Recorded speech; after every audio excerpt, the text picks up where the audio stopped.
Hello everyone, welcome back to my YouTube channel. और आज की वीडियो में हम एक बहुत इंपॉर्टेंट टॉपिक स्टार्ट करने जा रहे हैं which is qualitative salt analysis, जो कि नीट 2024 के न्यू सिलेबस में ऐड हुआ है। और ये काफ़ी ज़्यादा अच्छा टॉपिक माना जाता है और थोड़ा सा बच्चों को टफ लगता है क्योंकि हम ये जेई और एम्स में कराते थे, बट ये नीट में अब ऐड हो चुका है।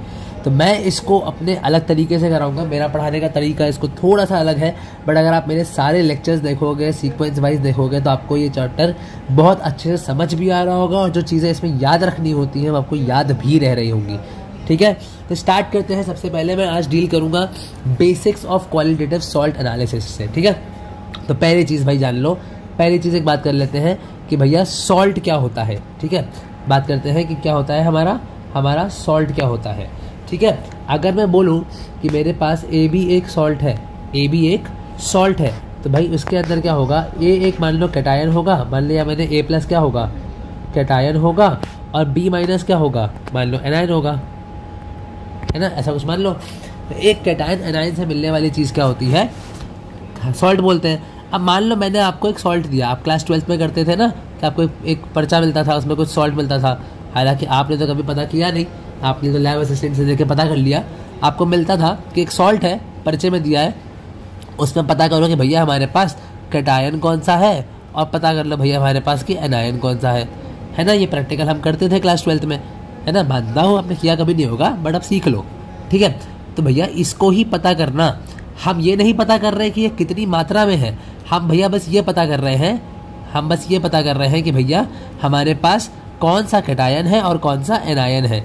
इसको ही पता करना कि व्हाट या विच कैटायन या फिर विच एनायन, इसी को बोलते हैं क्वालिटेटिव एनालिसिस। देखो भाई, क्वालिटेटिव अलग होता है, क्वांटिटेटिव अलग होता है। क्वालिटेटिव का मतलब है कि कौन सा कैटायन और कौन सा एनायन है, और क्वांटिटेटिव का मतलब होता है कि भैया कितने अमाउंट में प्रेजेंट है। हम यहाँ मात्रा चेक नहीं कर रहे हैं। ठीक है, अब देखो भाई एक चीज़ और, मान लो मैंने बोला कि NaCl है, अच्छा NaCl बनता कैसे है, सॉल्ट बनता कैसे है, सॉल्ट बनता है न्यूट्रलाइजेशन रिएक्शन से। पक्की बात, सॉल्ट बनता है न्यूट्रलाइजेशन रिएक्शन से, मानोगे सब लोग। मान लो मैंने बोला था NaCl, तो कैसे बना होगा, मान लो HCl या मैंने लिया NaOH प्लस HCl। ध्यान से सुनना, सॉल्ट कैसे बना होगा NaCl, NaOH प्लस HCl।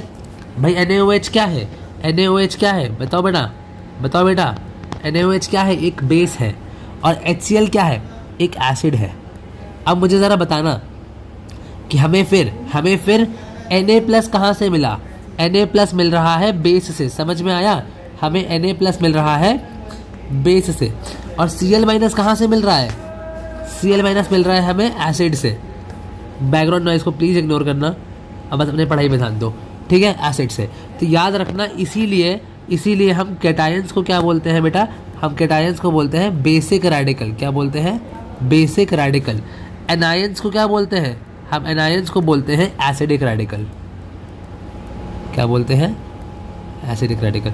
समझ में आया क्यों, हमें कैटायन कहाँ से मिला, हमारे पास ये सॉल्ट था, ध्यान से सुनो, हमारे पास ये NaCl सॉल्ट था, है ना। हमें NaCl में कौन से आयन्स हैं, Na प्लस और Cl माइनस। अब हमें ये कहाँ से मिला, ये हमें कहाँ से मिला, हमें Na प्लस मिला NaOH से। NaOH क्या था, बेस, इसलिए हमने कैटायन को क्या बोल दिया, बेसिक रेडिकल बोल दिया। हमें Cl माइनस कहाँ से मिला, HCl से। HCl क्या था, एक एसिड, तो हमने इसको क्या बोल दिया, एसिडिक रेडिकल बोल दिया। इतना समझ में आया आपको, आगे चले। अब देखो भाई, मैं पहले कैटायन को डील कर रहा हूँ, करूँगा। जनरली लोग पहले एनायंस को करते हैं, मैं वो चीज़ें कराऊंगा जो आपको समझनी ज़रूरी है। याद करने वाली चीज़ें तो देखते रहेंगे, बट समझने वाली चीज़ें यूट्यूब पे कोई नहीं कराता, तो इसको देखोगे तो आपको फील आएगा चीज़ों का। ठीक है भाई, अब देखना। अब अगर हम कैटायंस की बात करें, हम टेस्ट दो तरीके के करते हैं। एक हम टेस्ट करते हैं प्रीलिमिनरी टेस्ट, क्या बोलते हैं, और एक हम बोलते हैं कन्फर्मेटरी टेस्ट। ये कुछ ऐसा मान लो जैसे आजकल गवर्नमेंट जॉब्स के लिए ऐसा नहीं होता कि पहले प्री का पेपर होता है फिर मेंस होता है, राइट। पहले प्री में कुछ बच्चे शॉर्टलिस्ट होते हैं और फिर फाइनल कन्फर्मेशन होता है मेंस के पेपर के बाद, राइट।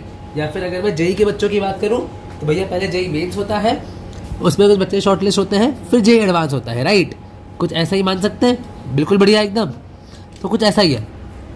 प्रिलिमिनरी हम पहले करते हैं, जिससे हमारे पास कुछ हम मतलब शॉर्टलिस्ट करते हैं या फिर हम सस्पेक्ट करते हैं, शॉर्टलिस्ट या फिर हम सस्पेक्ट करते हैं कि ये कैटायन या ये आयन हो सकता है ना, may be present, may be, हमें नहीं पता होगा नहीं होगा, दिस आयन मतलब cation may be present, right. Confirmatory test को हम बोलते हैं वेट टेस्ट, और यहां से हम कन्फर्म हो जाते हैं कि हाँ भैया हमारे पास यही आयन है जो हम बोल रहे हैं, ठीक है। अब कैटायन के प्रिलिमिनरी टेस्ट में कौन से आते हैं, हम सबसे पहले कर सकते हैं फ्लेम टेस्ट।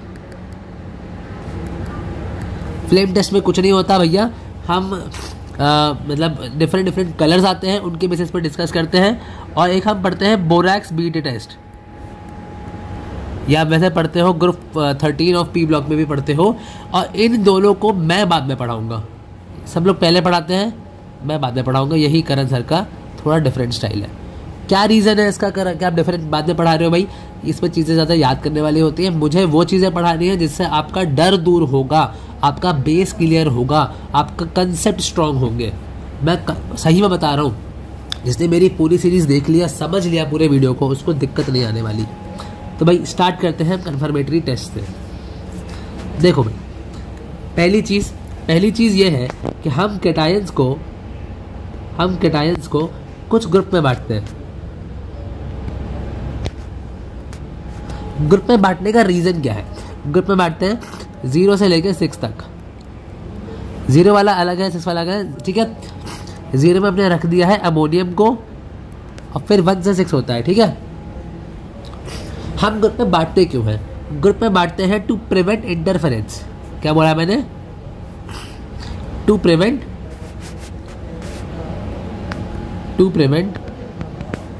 सर, इसका मतलब क्या है भाई, इसका मतलब ये है, इसका मतलब सिंपल सही है कि भैया मान लो अगर मैंने दिया है ना, अगर मान लो मैंने दिया कि इसमें 2-3 कैटायन है, इसमें 2-3 कैटायन है, मान लो ए है, बी है, ए प्लस है, बी प्लस है, और मैंने एक सीक्वेंस फॉलो नहीं किया, मैंने रैंडमली कुछ भी डाल दिया, मान लो मैंने रैंडमली कुछ भी डाल दिया, अब भैया इससे भी वही टेस्ट आ रहा है, इससे भी वही चीज़ आ रही है, तो मैं पता कैसे लगाऊंगा। इसलिए मैंने क्या किया, अपनी कन्वीनियंस के लिए कि एक कैटायन दूसरे कैटायन में दखलअंदाजी ना करे, इंटरफेयर ना करे, इसलिए हमने उनको ग्रुप में बांट दिया और एक सिस्टमैटिक बना दिया, सिस्टमैटिक। इसलिए आप एनसीईआरटी का जब भी डाउनलोड करते हो ना, अगर ये लैब मैन्युअल, तो उन्होंने लिखा है सिस्टमैटिक क्वालिटेटिव एनालिसिस। हम लोगों ने एक सिंप्लीफाई कर दिया है कि ऐसा स्कीम, ऐसा पैटर्न आप फॉलो करो, आपको कोई भी दिक्कत नहीं आएगी। ये चीज़ समझ में आई आपको या नहीं आई बता दो। अब देखो कन्फर्म होता किस किस चीज़ों से है, क्या क्या चीज़ ऐसी होती है जिससे हम कन्फर्म कर सकते हैं कुछ चीज़ को। कोई टेस्ट अगर हमें कन्फर्म करना हो, है ना, कि हाँ भैया ये कन्फर्म हो गया है, तो कन्फर्म कुछ चीज़ों से होती है। पहली चीज़ होती है कि मान लो कोई पीपीटी आ जाए, पावर पॉइंट प्रेजेंटेशन नहीं है, यह है प्रेसिपिटेट, और इसका बहुत बड़ा रोल है इस चैप्टर में। प्रेसिपिटेट का मतलब है कि कोई चीज़ सॉल्युबल नहीं हुई है, वो बाहर आ चुकी है सॉल्यूशन से, वो सॉल्युबल नहीं है। क्लियर है ये चीज़। दूसरी चीज़, मान लो कोई गैस इवॉल्व हुई या कोई कलर चेंज हुआ, तो ये चीज़ें कुछ होती है जो कन्फर्मेशन हमें देती है कि हाँ चीज़ें कन्फर्म हो रही है, ठीक है। अब बात कर लेते हैं प्रेसिपिटेट की। अगर प्रेसिपिटेट की मतलब आ रही है तो सीधा सीधा मतलब है कि वो कैसा है, इनसॉल्युबल, हमें डील करनी पड़ेगी सॉल्युबिलिटी से। और ये इस चीज़ का बहुत इंपॉर्टेंट है, क्योंकि क्वालिटेटिव बच्चे पढ़ तो लेते हैं लेकिन उनको ये समझ नहीं आता कि क्वालिटेटिव में सबसे ज़्यादा जो रोल है वो है आयोनिक इक्विलिब्रियम का। किसका रोल है, वो रोल है आयोनिक इक्विलिब्रियम का। बहुत बहुत बहुत इंपॉर्टेंट रोल है इस चैप्टर का, तो घबराना नहीं है। मैंने बेसिक्स इसीलिए आज पहले चैप्टर में लिए हैं ताकि मैं आपके क्वालिटेटिव के बेसिक्स को स्ट्रॉन्ग कर सकूं। अब देखो आयोनिक इक्विलिब्रियम यहाँ पे लगना किस चीज़ में है, आयोनिक इक्विलिब्रियम लगना है यहाँ पे सॉल्युबिलिटी में। किस चीज़ में लगना है, सॉल्युबिलिटी में। अब मान लो मेरे पास एक सॉल्ट है AB, वो कैसे डिसोसिएट करता है? वो डिसोसिएट करता है ए प्लस एक्वस और बी माइनस एक्वस। बहुत ध्यान से सुनना, बहुत ध्यान से सुनना सारे के सारे बच्चे। देखो भाई, अब अगर मैं आपसे बोलूं कि इसकी सॉल्युबिलिटी आप डिफाइन कैसे करोगे, सॉल्युबिलिटी का मतलब क्या है, एक लाइन में लिख देता हूं, आप उससे क्लियर हो जाएगा। जितनी ज़्यादा कंसेंट्रेशन, जितनी ज़्यादा ए प्लस या फिर बी माइनस की कंसेंट्रेशन, उतनी ज़्यादा सॉल्युबिलिटी। किसी भी सॉल्ट की सॉल्युबिलिटी का मतलब होता है कि उसके आयंस की कंसेंट्रेशन कितनी ज़्यादा है। अगर मैं बोलूं कि ए प्लस और बी माइनस की कंसेंट्रेशन ज़्यादा आ रही है तो इसकी सॉल्युबिलिटी ज़्यादा है। अगर ए प्लस और बी माइनस की कंसेंट्रेशन कम है, इस सॉल्ट की सॉल्युबिलिटी कम है। अब मुझे ज़रा एक चीज़ बता देना बस, ठीक है, मुझे ज़रा बस एक चीज़ बता देना, बस एक चीज़ बता देना कि मान लो मेरे पास एक है, मैंने इक्विलिब्रियम बना रखा है ना। इक्विलिब्रियम का मतलब होता है बेटा कि आगे भी जा रही है रिएक्शन और पीछे भी जा रही है, राइट। अब मेरी बात सुनना, अब इसकी सॉल्युबिलिटी बढ़ेगी कब? मैंने बोला कि सॉल्युबिलिटी बढ़ेगी जब ए प्लस या फिर बी माइनस की कॉन्सेंट्रेशन बढ़ेगी, राइट। और ये अपॉन ना समझ लेना। और अब इसका मतलब क्या है कि जो इक्विलिब्रियम है वो कहाँ जाना चाहिए? फॉरवर्ड जाना चाहिए। कैसा जाना चाहिए? फॉरवर्ड जाना चाहिए। अगर भैया मेरे अगर रिएक्शन कुछ इस तरीके से आगे जाएगी तभी तो ए प्लस और बी माइनस ज़्यादा बनेगा और तभी हम कह देंगे कि सॉल्युबिलिटी ज़्यादा है। अब अगर मैं कुछ ऐसा करूं, मैंने कुछ ऐसा किया, मैंने बोला कि भैया मैं तो कुछ ऐसा डाल दूं, मान लो मैंने कोई कॉमन आयन डाल दिया स्ट्रॉन्ग ए प्लस, तो क्या होगा? तब क्या होगा? ए प्लस की कंसेंट्रेशन बढ़ गई,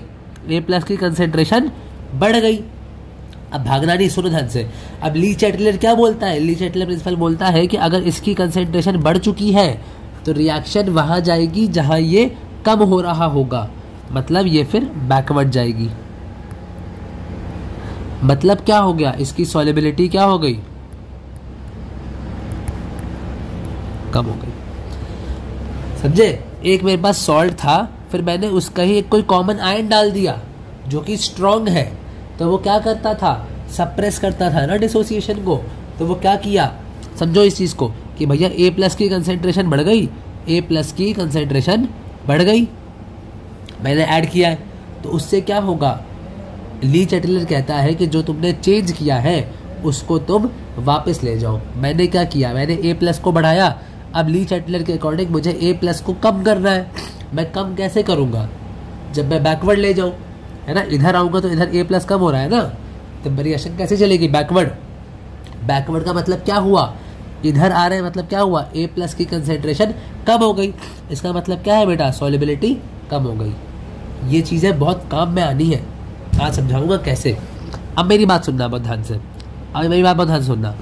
अब एक चीज़ आती है KSP। आपने पढ़ा था ना KSP, ठीक है। KSP क्या होता था? मान लो जैसे मैंने डिफाइन किया, मान लो मैंने बोला AB सॉलिड था, मैंने A प्लस एक्वस लिखा और B माइनस एक्वस लिख दिया। अब मैं आपसे बोलूँ कि भैया मेरे पास KSP डिफाइन करना है मुझे, मैंने बोल दिया ये सॉल्युबिलिटी ऐसे है, इसकी भी सॉल्युबिलिटी ऐसे, मैं बोलूँगा KSP इक्वल टू S²। ठीक है भाई, एकदम बढ़िया, ठीक है। अब मेरी बात ध्यान से सुनना। अगर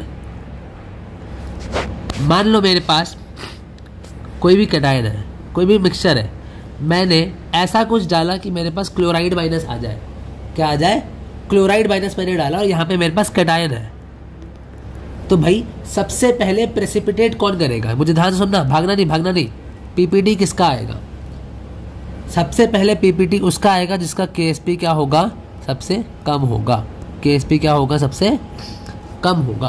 क्या होगा? KSP कम होगा, क्योंकि अगर KSP कम हुआ तो सॉल्युबिलिटी क्या हो जाएगी? अगर KSP कम हुआ तो सॉल्युबिलिटी क्या हो जाएगी? अगर KSP कम हुआ तो सॉल्युबिलिटी क्या हो जाएगी? कम हो जाएगी। ये चीज़ याद रखना, जिसका KSP सबसे कम उसकी सॉल्युबिलिटी सबसे कम और वो सबसे पहले प्रेसिपिटेट कर जाएगा। अब आ जाते हैं एक बार आ जाते हैं अपने, अब आ जाते हैं अपने एक बार क्लासिफिकेशन पे, ठीक है। देखो भाई, सबसे पहले हमारा कैटायन कौन सा आता है? सबसे पहले हमारे पास कैटायन आता है जीरो ग्रुप। कौन सा आता है? Zero group. सबसे पहले हमारे पास कैटायन आता है जीरो ग्रुप कैटायन, है ना। जीरो ग्रुप में कौन सा कैटायन है हमारे पास? अमोनियम कैटायन है। कौन सा है? Ammonium cation. अब इसके लिए हमारे पास एक ग्रुप रिएजेंट है। सब सारे ग्रुप्स के लिए हमारे पास एक ग्रुप रिएजेंट होता है ना। सारे के लिए हमारे पास ग्रुप रिएजेंट होता है। इसके लिए जो हमारे पास रिएजेंट हम यूज़ करते हैं, इसके लिए जो हम रिएजेंट यूज़ करते हैं वो यूज़ करते हैं NaOH प्लस हीट। बहुत इंपॉर्टेंट है, अगर हीट नहीं लगा रहे हो तो चीज़ नहीं होने वाली। इसके लिए नहीं लगा रहे हो तो चीज़ें नहीं होने वाली। ऐसा क्यों होता है? मान लो मैंने कोई भी अमोनियम का सॉल्ट लिया, कोई भी सॉल्ट ले लिया, हमारे पास कैटायन कौन सा है? अमोनियम। मैंने NaOH डाला तो क्या हो जाएगा बेटा, बताना ज़रा मुझे, क्या हो जाएगा? ये प्लस है, मान लो ये Na प्लस था, ये OH माइनस, प्लस को माइनस पसंद है, ले जाओ, क्या बन गया? NH4OH। और बेटा मैंने डाला, क्या हुआ है? हीट। हीट के प्रेजेंस में क्या होता है? ये टूट जाएगा अमोनिया और पानी, क्या मिल गया? Ammonia gas. क्या हो गया? मैंने अभी ऊपर बताया था कि कन्फर्मेशन कैसे होता है, चाहे प्रेसिपिटेट बने या फिर कोई गैस लिबरेट हो, इसलिए इसका रिएजेंट क्या हो गया? Ammonia gas. अब इसके कन्फर्मेटरी टेस्ट हम आगे कर रहे होंगे, बट ये चीज़ क्लियर है। अगर वो आपसे लिखता है कि मेरे पास एक कोई सॉल्ट है, मेरे पास कोई एक सॉल्ट है AB, जिसमें मैंने NaOH डाल दिया या फिर कोई भी बेस डाल दिया, कैल्शियम हाइड्रोक्साइड भी डाल दो, कोई भी बेस डाल दिया, और तुमने फिर उसके बाद क्या कर दिया? हीट कर दिया। हीट कर दिया, कोई भी एल्कली डाला तुमने और फिर तुमने हीट कर दिया, और एक तुम्हें गैस मिल रही है, और तुम्हें गैस मिल रही है जो कि एक बेसिक गैस है। बाकी हम टेस्ट करेंगे आगे जाके। तो भैया ये चीज़ तो क्लियर कर लेना, ये चीज़ तो क्लियर कर लेना कि जो इसमें इस AB सॉल्ट में जो कैटायन है वो अमोनियम कैटायन है। क्या है? अमोनियम कैटायन है। अब एक चीज़ सिखा देता हूँ, अमोनिया कैसी गैस है? अमोनिया कैसी गैस है? एक बेसिक गैस है, एक बेसिक गैस है, ठीक है। मतलब क्या करेगी? रेड लिटमस को क्या करेगी? ब्लू में कन्वर्ट करेगी, ब्लू में कन्वर्ट करेगी। रेड लिटमस को क्या करेगी? ब्लू में कन्वर्ट करेगी। समझ में आ रही है बात? अब सुनना, अनिल होता है, अनिल एसिड नीले को लाल करता है, बेस उल्टा करता है, रेड लिटमस को ब्लू में कन्वर्ट करता है। अब एक चीज़ समझ में आना, अब एक चीज़ सुनना, अगर मैं NH3 की रिएक्शन HCl से करा दूँ तो क्या होता है, बताना ज़रा। अगर मैं NH3 की रिएक्शन HCl से करा दूँ तो क्या हो जाएगा? क्या बनता है? NH4Cl बनता है। क्या बनता है? NH4Cl। अब इसके होते हैं dense white fumes, dense white fumes.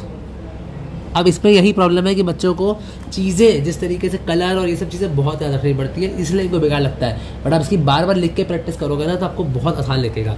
अब मान लो, देखो करते क्या है कि मैंने, मान लो मेरे पास एक ऐसे कुछ टेस्ट ट्यूब थी, मेरे पास टेस्ट ट्यूब थी, है ना। मैंने इसमें क्या कर दिया, मैंने इसमें क्या करा, मैंने NaOH डाला और हीट कर दिया। अब मुझे कोई गैस मिली, राइट। अब गैस मिल रही है, अब गैस तो होगी, गैस तो क्या होगी? गैस तो भैया ऊपर उड़ेगी ना, गैस तो हल्की होती है, गैस बाहर निकलना चालू होगी। अब मैंने क्या किया, मैं इसके माउथ पे मतलब यहाँ पे एक रॉड ले आया, और रॉड में मैं क्या लेकर आया हूँ, मैंने रॉड को HCl में डुबो दिया था। तो रॉड पे क्या लगा हुआ है? HCl। और गैस कौन सी निकल रही है? गैस निकल रही है वहाँ से अमोनिया, भाई अमोनिया। तो यहाँ पे क्या हो जाएगा? यहाँ पे डेंस वाइट फ्यूम्स बन जाएंगे। क्या बन जाएंगे?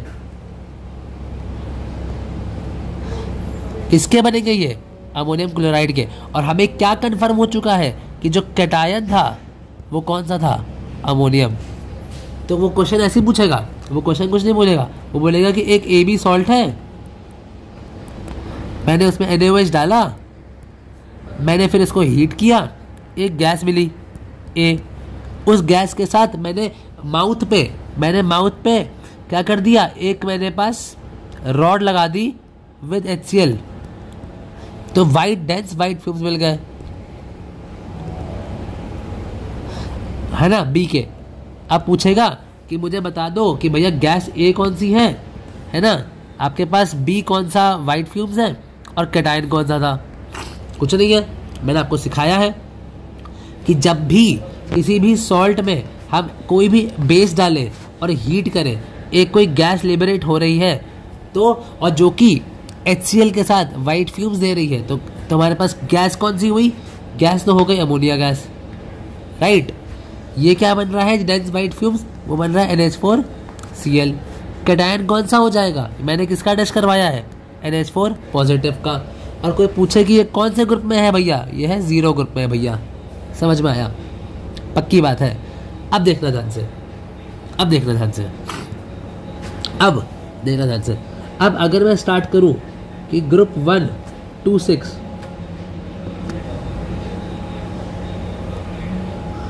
अगर मैं ग्रुप 1 2 6 की बात करूं तो मैं रिएजेंट्स अभी बता देता हूं, इनके लॉजिक्स क्या है, इनको क्यों यूज करते हैं, इनके बारे में हम करेंगे अगले क्लास में बात। क्योंकि अगर मैं अभी बता दूंगा तो आपको बाउंसर चला जाएगा, आप पूरी वीडियो देखोगे तो हो नहीं एंड तक, ठीक है। तो देखो भाई, अगर मैं बात करता हूं,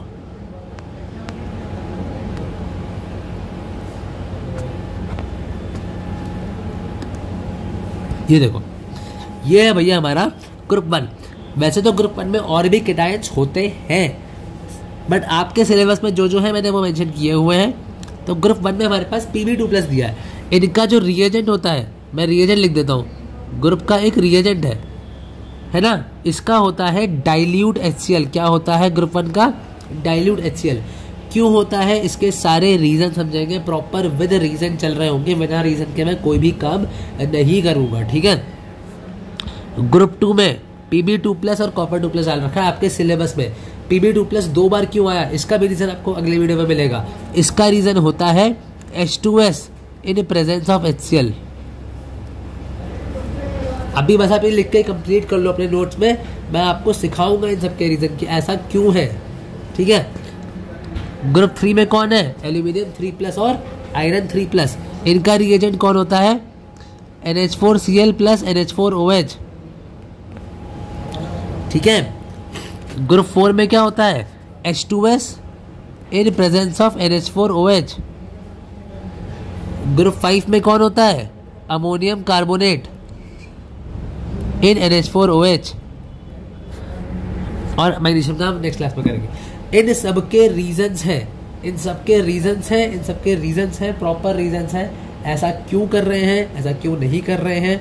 हालांकि मैं चीज़ें आपको एक्सप्लेन करता रहूँगा नेक्स्ट क्लास में, but it would be very great, it would be very great कि अगर आप सॉल्युबिलिटी प्रोडक्ट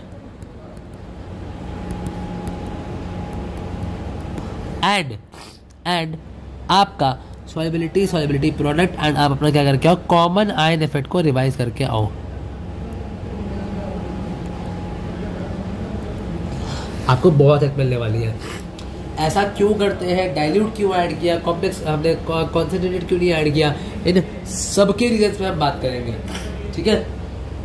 अच्छा, एक चीज़ मैं सिखाता हूँ, चलो मैं आइडिया दे देता हूँ, मैं नेक्स्ट क्लास में रिवाइज भी करा दूंगा, मैं थोड़ा सा करा ही देता हूँ। देखो भाई, अगर मैं बात करूँ, मैंने आपको बोला कि ग्रुप 1 है, मैंने बोला कि आपके में इसमें क्या दिया रखा है, Pb+2। और भी कैटायन होता है इसमें, सिल्वर प्लस होता है और Hg2 होता है। आपके सिलेबस में कौन सा है? Pb+2। अब देखो नीट में सिलेबस में Pb+2 है, ठीक है। देखना, मैंने बोला इसमें रिएजेंट कौन सा है भाई? Dilute HCl। क्यों है, जरा रिएक्शन लिखो, Pb+2 प्लस डाइल्यूट HCl क्या होता है? बनेगा PbCl2, बिल्कुल बनेगा। अब PbCl2 कैसा होता है? वाइट प्रेसिपिटेट होता है। कैसा होता है? White precipitate, white PPT। मैंने क्या कहा था कि PPT का मतलब कैसा है? वो इनसॉल्युबल। कैसा है वो? इनसॉल्युबल।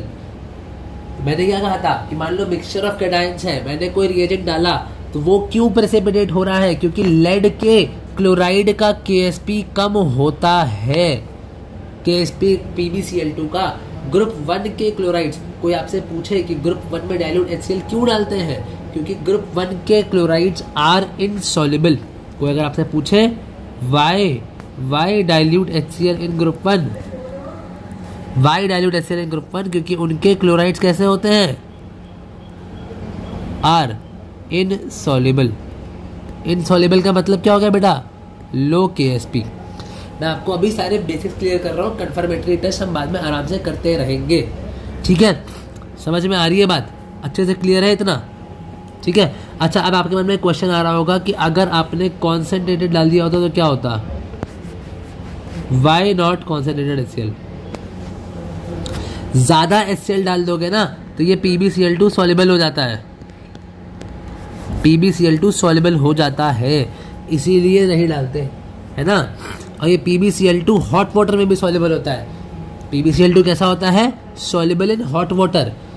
तो ये सब चीज़ें करेंगे डिस्कस आगे, बट अभी हम मेरा सिंपल सा मोटिव था कि मैं सिखा दूं कि हम HCl को क्यों ऐड करते हैं। हम HCl इसलिए ऐड करते हैं फर्स्ट ग्रुप में क्योंकि हमारा जो ग्रुप 1 के क्लोराइड है वो इनसॉल्युबल होते हैं।